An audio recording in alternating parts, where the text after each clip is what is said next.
बिस्मिल्लाहिर्रहमानिर्रहीम। अस्सलाम वालेकुम व्यूअर्स, उम्मीद करते हैं तुम सारे खैरियत ना होंगे। वेलकम करती हैं अपने YouTube channel Faria Mossadegh blog which. ਅੱਜ मैं बनाने लगी हाँ आलू की चटखारा बिरयानी। तो चलो स्टार्ट करते हैं। सब ना पहले चूल्हे च अग जला लवांगे। पतीला असी चूल्हे से रखांगे। पतीले में नीचे मिट्टी लगा ली सी ताकि पतीला साड़ा काला ना होवे। तुहानू पता फिर काला हो जाता वा, मांजना बहुत मुश्किल होंदा वा।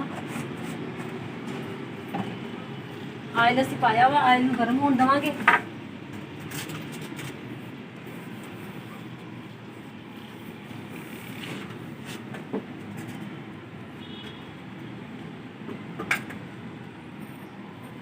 ਅਸੀਂ प्याज कट लेंगे इन्नी देर में।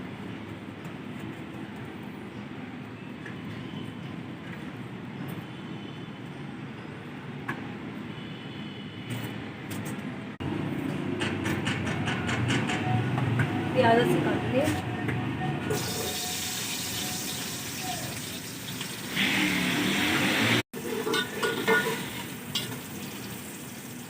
इन्नी देर में असी कुछ मसाले कुट लेने हैं।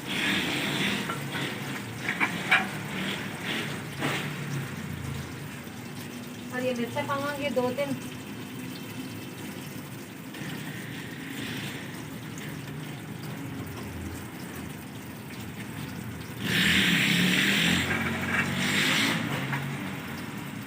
थोड़ा जिहा लहसुन पावांगे।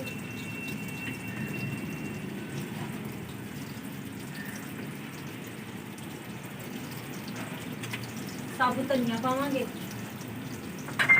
सारी चीज़ों को कुट लवांगे। इतनी देर से सारा प्याज भी लाल हो गया।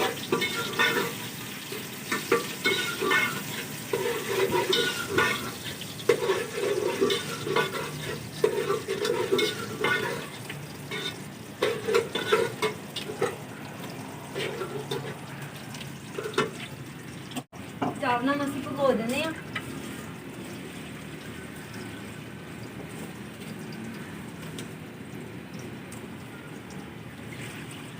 चावलों धो लवांगे चंगी तरह। एक पानी कढ़ देवांगे, फिर असीं दूसरा पानी पा लवांगे विच।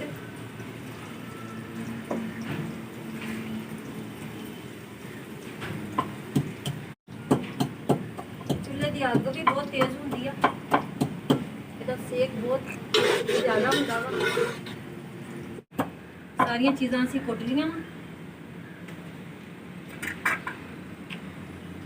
हुण असीं विच पा देवांगे।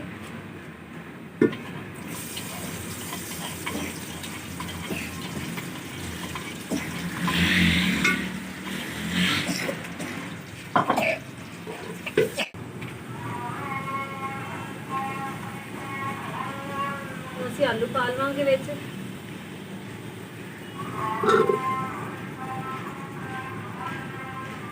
आलू असीं थोड़े मोटे मोटे कट्टे आ, क्योंकि बिरयानी च आलू मोटे ही चंगे लगते हैं।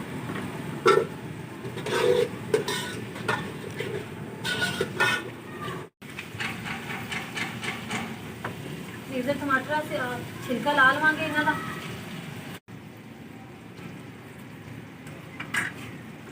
टमाटर नूं कुट लैंदे आ।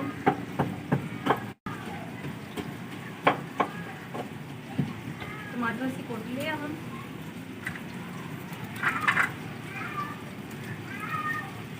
टमाटर विच पा देवांगे। थोड़ा जिहा ठंडी पानी पा के वो भी असीं पा देवांगे, क्योंकि साडा मसाला थल्ले ना लगे।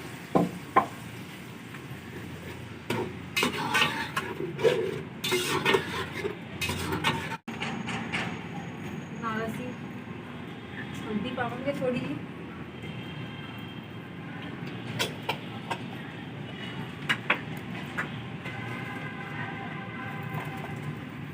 नमक पावांगे।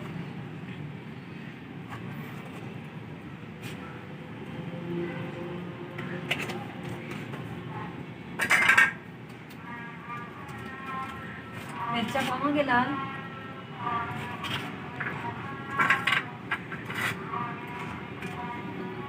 थोड़ी जी इमली पावांगे।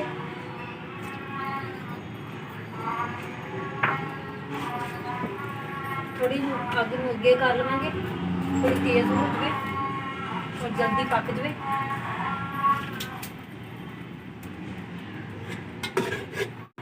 खुशबू तो बहुत प्यारी आ रही है। देखो बिरयानी किदां दी बनती है। मसाला पा देवांगे।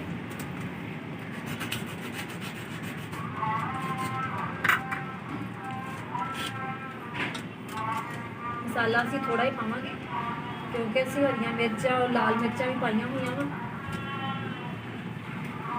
कुछ ज़्यादा ही ना चटखारा बन जाए, घट बनाते बनाते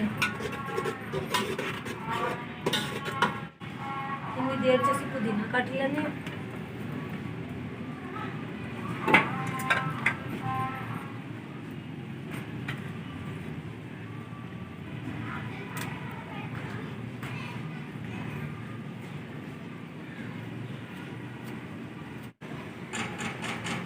लो जी असी पुदीना भी कट लिया वा।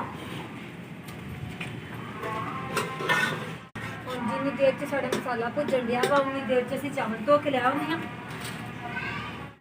चावलों असी धो के लाए हैं।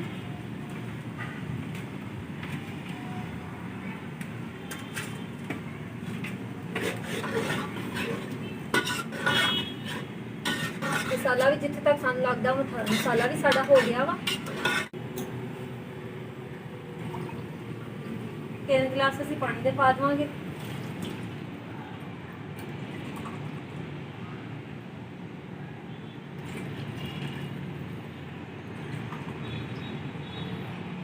तीन गिलास ही होए सी, 3 गिलास असी पानी दे पाते हैं।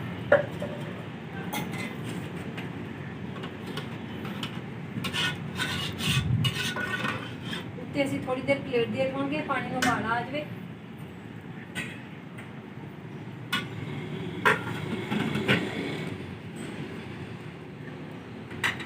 आगे थोड़ी जी अगे कर देवांगे, तेज हो जाए, पानी में उबाला जल्दी आ जाए। पानी असी देख लेने, पानी में उबाला आ गया वा।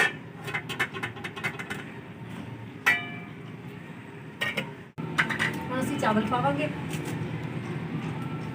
चावलों का पानी कढ़ लवांगे।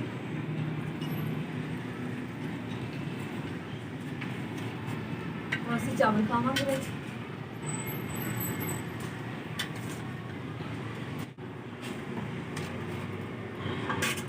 दो तीन असी तेज पत्ते भी छोड़ देवांगे विच। चावलों मिक्स कर देवांगे, पानी इन्हां दा खुश्क हो जाए।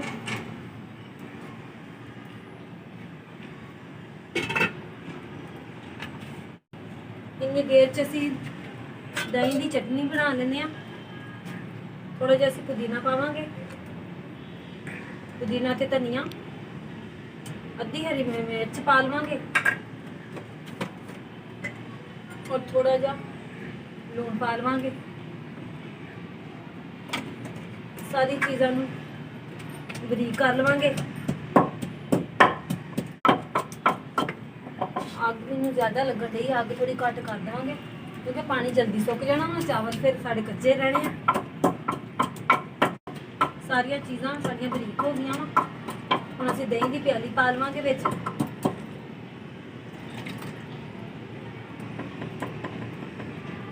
थोड़ा जिहा भी रगड़ा मार लवांगे, दही दी फुटियां मर जान।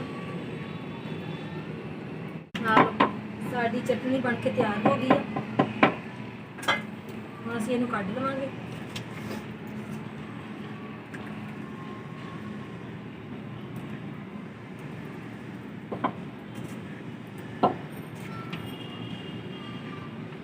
चावलों चेक कर लेने, पानी सुक्का वा कि नहीं अजे भी थोड़ा पानी हैगा वा। असीं प्लेट दे देवांगे दोबारा उत्ते। असीं चेक कर लेने हुण पानी खुश्क हो गया वा। हुण असीं दम देवांगे।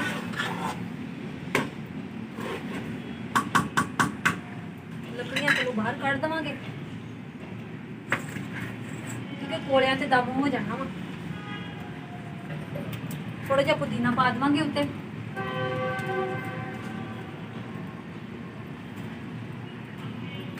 थोड़ा जिहा सुक्का जरदा रंग पा देवांगे।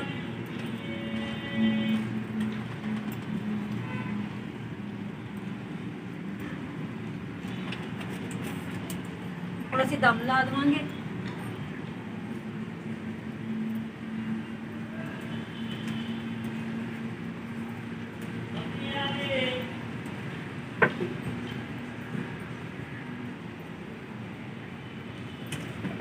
ਅੱਗ ਥੱਲੋਂ ਅਸੀਂ ਘੱਟ ਕਰ ਦਿੱਤੀ ਆ। ਇੰਨੀ ਦੇਰ 'ਚ ਸਾਡਾ ਦਮ ਹੋ ਜਾਵੇ। ਜਿੱਥੇ ਤੱਕ ਸਾਨੂੰ ਲੱਗ ਰਿਹਾ ਸਾਡੇ ਚੌਲ ਹੋ ਗਏ, ਚੈੱਕ ਕਰ ਲੈਂਦੇ ਆ ਕਿਉਂਕਿ ਧੂੰਆਂ ਨਿਕਲਣ ਲੱਗ ਗਿਆ ਵਾ। ਚੌਲ ਸਾਡੇ ਹੋ ਗਏ।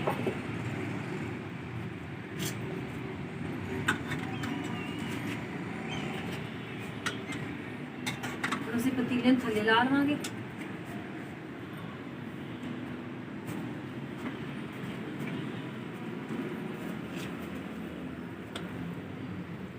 माशाल्लाह देखो साडे चौल कितने सोहने बने ने और कितनी प्यारी खुशबू आन रही है।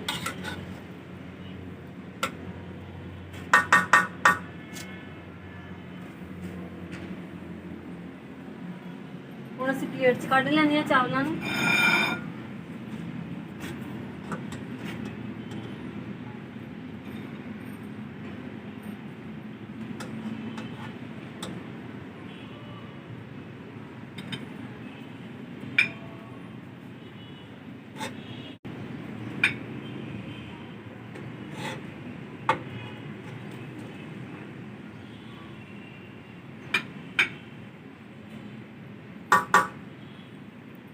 बाकी से ढक देवांगे।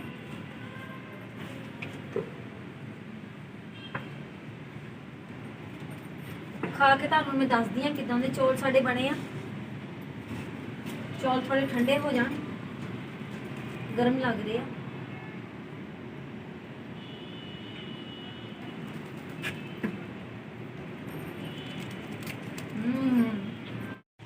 उम्मीद करती है मेरा आज का व्लॉग तुहानूं पसंद आया होगा। फारिया मुसद्दिक नूं दिओ इजाजत।